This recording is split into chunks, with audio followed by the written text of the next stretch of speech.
A partir de experimentos anteriores, se puede suponer que la energía cinética, al igual que la cantidad de movimiento, no cambia a causa de un choque o colisión.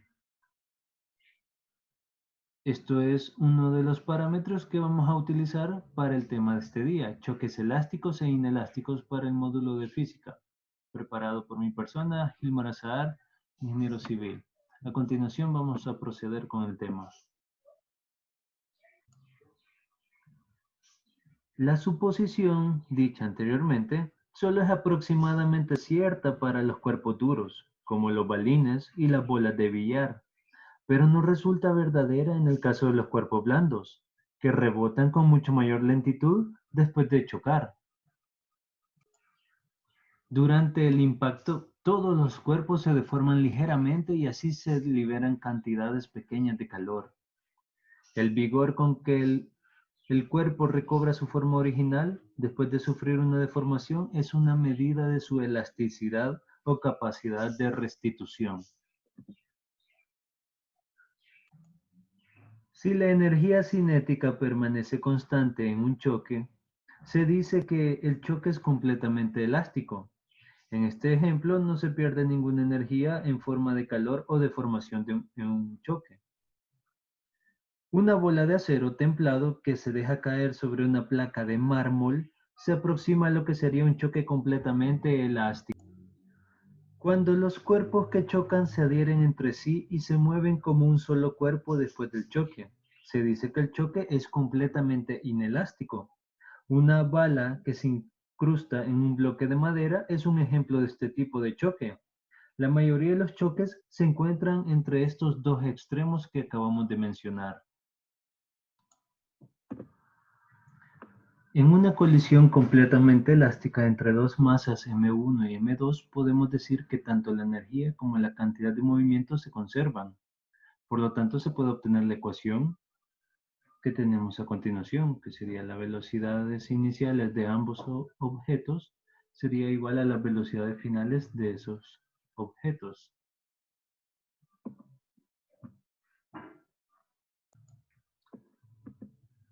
Que también se puede redactar de esta forma: V1 menos V2 es igual a U2 menos U1, cosa que ya vamos a aplicar con un ejemplo. La relación negativa de la velocidad relativa después del choque entre la velocidad relativa antes del choque se llama coeficiente de restitución. El coeficiente de restitución, E, es la razón o relación negativa de la velocidad relativa después del choque entre la velocidad relativa antes del choque, que se expresa de la siguiente manera. O también expresándola ya multiplicando el signo negativo en la ecuación. Entonces nos queda E igual a V2 menos V1 entre U1 menos U2, que también vamos a comprender más cuando tengamos el siguiente ejemplo, en el que vamos a determinar el coeficiente de restitución y que el coeficiente de restitución en futuros ejercicios se les tiene que brindar, ya que es un coeficiente estándar según el tipo de choque. Si el choque es completamente elástico, entonces E es igual a 1. Si el choque es completamente inelástico, E es igual a 0. ¿Sí? Pero, en general, el coeficiente de restitución tiene un valor entre 0 y 1. Un método sencillo para determinar el coeficiente de restitución aparece en la figura que tenemos en pantalla. Una esfera de material que se va a medir se deja caer sobre una placa fija desde una altura h1 y el rebote se mide a una altura h2. En este caso, la masa de la placa es tan grande que V2 es aproximadamente 0. Por lo tanto, tenemos la siguiente ecuación. Si para V2 es igual a 0, pues entonces se va a eliminar.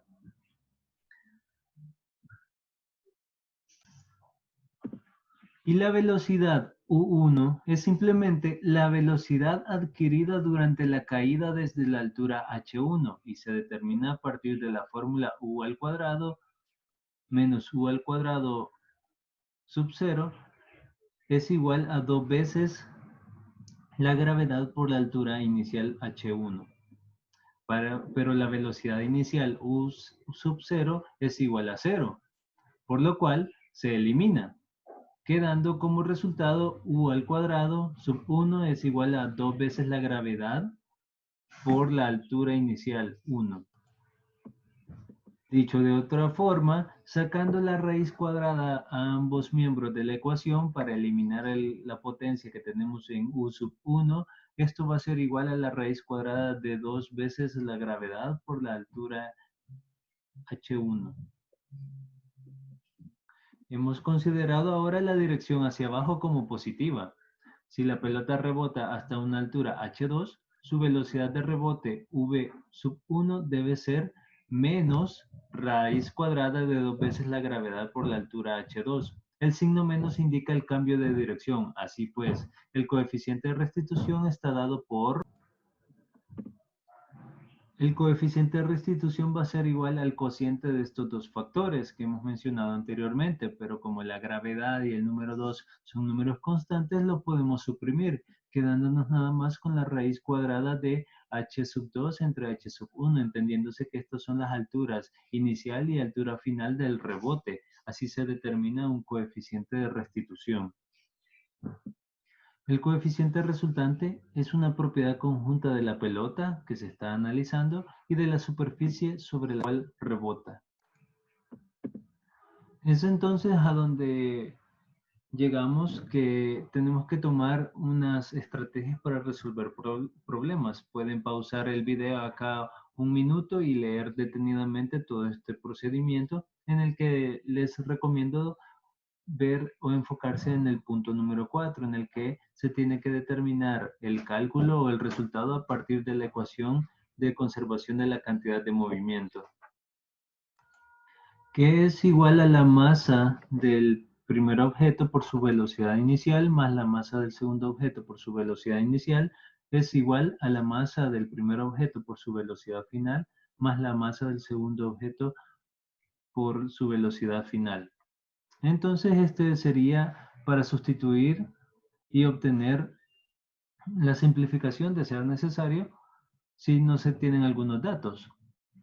Al sustituir velocidades, entonces es esencial también que hay que incluir el signo apropiado para cada una de ellas. Es decir, ya hemos considerado los signos cuando es caída o cuando es rebote y también considerar los signos cuando son hacia la izquierda o hacia la derecha para tener un concepto más claro de la dirección en la que se dirige nuestro resultado.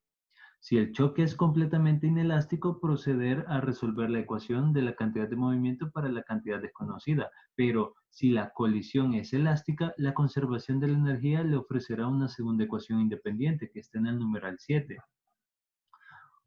Velocidad 2 menos velocidad 1 va a ser igual al coeficiente que hemos estado calculando anteriormente por la velocidad u sub 1 menos la velocidad u sub 2.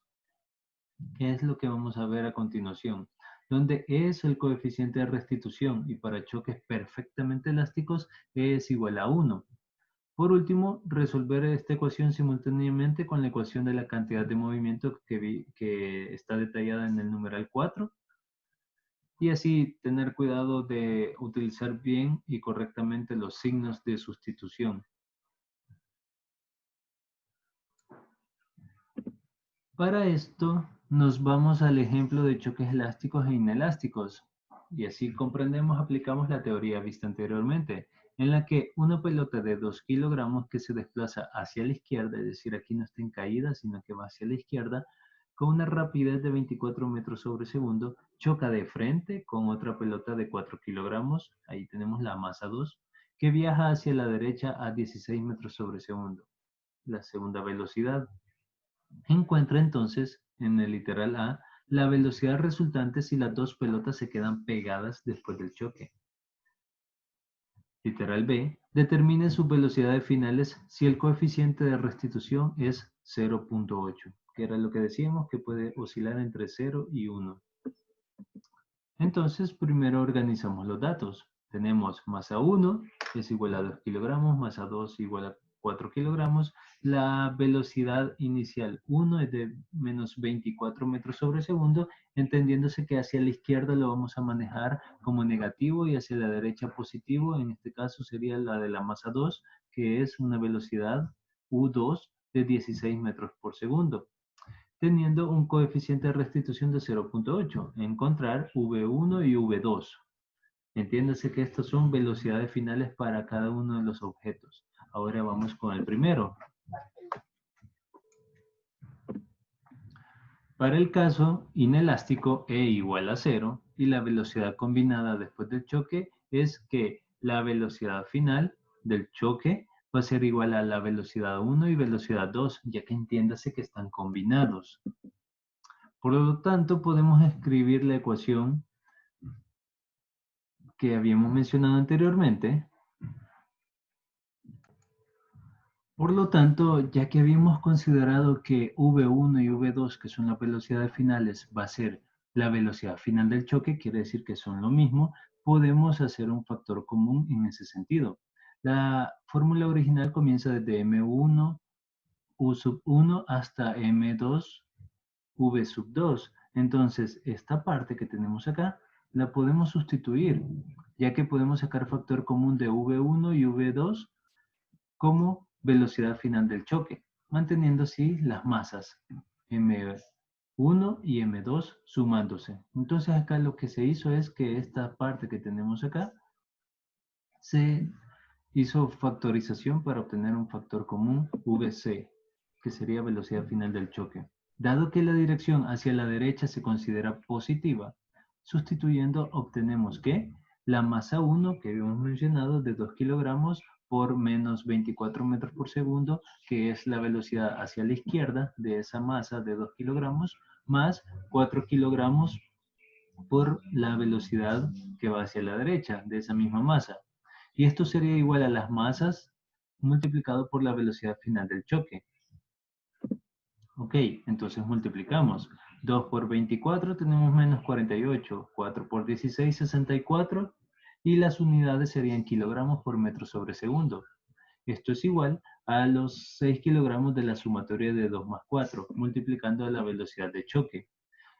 Hacemos las restas de menos 48 más 64, obtenemos 16. Hacemos esto para tener el resultado de la reducción de términos y luego lo que vamos a hacer es dividir. Los 6 kilogramos va a pasar a dividir los 16 kilogramos, se eliminan los kilogramos y nos queda como resultado 2.67 metros por segundo. Y esta sería nuestra velocidad final de choque. El hecho de que esta velocidad sea positiva indica que ambos cuerpos se mueven juntos hacia la derecha después del choque. Ahora, para continuar, recordemos de que este resultado, 16 kilogramos por metro sobre segundo, es el resultado de esta parte de la ecuación, ¿sí? Entonces, eso lo vamos a utilizar más adelante para sustituir. Ahora vamos a la solución B. Lo anteriormente había sido la solución A. En este caso, E no es cero y las balas rebotan después del choque con diferentes velocidades. Por tanto, necesitamos más información de la que es posible obtener de la ecuación de la cantidad de movimiento por sí sola. Por lo tanto, el valor de E es igual a 0.80. Con la ecuación que habíamos utilizado anteriormente en la teoría, vamos a hacer un despeje. ¿Qué es lo que vamos a despejar? Pues van a ser las U sub 1 menos U sub 2, que ya habíamos conocido cuáles eran las unidades para cada uno, que son las velocidades iniciales. Ahora bien, sustituimos la E por 0.80 y sustituimos las U sub 1 menos U sub 2 por las velocidades iniciales, considerando siempre el tema de que si vamos hacia la izquierda es negativo, si vamos hacia la derecha es positivo, pero se mantiene negativo acá porque este signo menos es de fórmula que viene ya trayéndolo acá nuestro despeje. Resolvemos para menos 24 menos 16, se suman, pero siempre queda como un número negativo, menos 40. Ahora multiplicamos menos 40 por 0.80 y obtenemos este resultado que es de menos 32 por metro sobre segundo.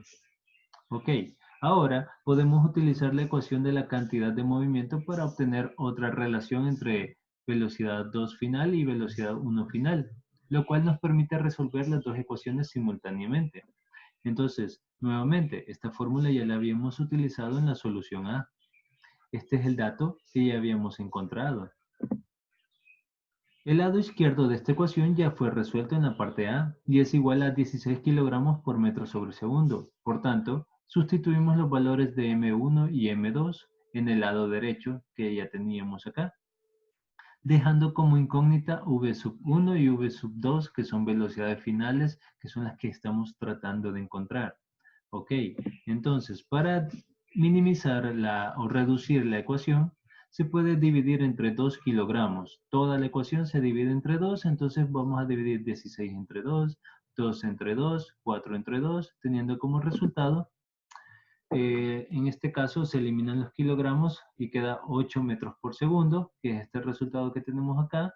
V1 por 2 kilogramos dividido entre 2 kilogramos queda solamente como V1 más 4 entre 2 serían 2, se eliminan unidades de kilogramos y se mantiene V2. Entonces aquí ya tenemos una ecuación planteada, ¿sí? V1 más 2 veces V2 igual a 8 metros por segundo. Ok, entonces así tenemos dos ecuaciones. Estas dos ecuaciones son las que hemos acabado de calcular para la solución B. Entonces tenemos V2 menos V1 es igual a menos 32 metros por segundo y 2 veces V2 más V1 es igual a 8 metros por segundo. Entonces lo vamos a hacer por el método de reducción, que es uno de los métodos utilizados matemáticamente en álgebra. ¿En qué consiste? Pues colocamos las dos velocidades debajo de la otra, de forma ordenada y las unidades de metros por segundo también. Ahora vamos a eliminar. ¿Qué podemos eliminar en esta situación? Pues podemos eliminar V1. Eliminamos esto porque se pueden restar entre ellos, ya que son términos semejantes. Y V2 se va a sumar, ya que este V2 significa 1 más 2 es igual a 3V2. Y en este caso tenemos menos 32 más 8, teniendo como resultado menos 24 es igual a 3V2, quedando eliminado V1. ¿Qué es lo que se hace ahora? Pues despejo V2 y 3 va a pasar a dividir a 24.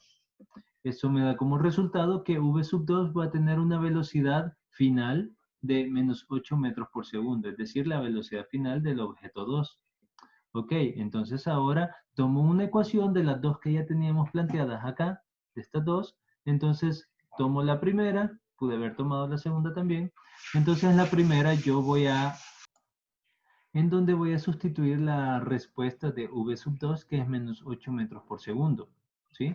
Entonces la sustituyo, tenemos este resultado, menos V1 manteniendo los signos, en este caso el signo lo traigo del resultado anterior, y ahora voy a despejar menos V1. Menos V1 es igual a menos 32, siempre con el signo, más 8, porque en este caso estaba restando, va a pasar a sumar. Entonces esto me va a dar como respuesta menos 24. Ambos son signos negativos, por lo tanto yo puedo hacer algo, multiplicarlos por un número 1 negativo. Eso me va a cambiar todo el resultado de la ecuación y esto es permitido matemáticamente, por lo tanto me va a dar como resultado una respuesta positiva V1, o sea, velocidad final del objeto 1 de 24 metros por segundo. Por lo tanto, vemos que las pelotas invierten sus direcciones. M1 se mueve hacia la derecha a una velocidad de 24 metros por segundo y M2 se mueve hacia la izquierda a una velocidad de 8 metros por segundo. Quiere decir que las velocidades también indican con qué fuerza fue desplazada cada una de esas masas. Eso es una indicación de la fuerza que traían y la velocidad y considerando a la vez la masa de ellas mismas. Muchas gracias por su atención. Si les gustó el video, por favor, les pediría si se pueden suscribir. Gracias. Nos vemos en próximos videos.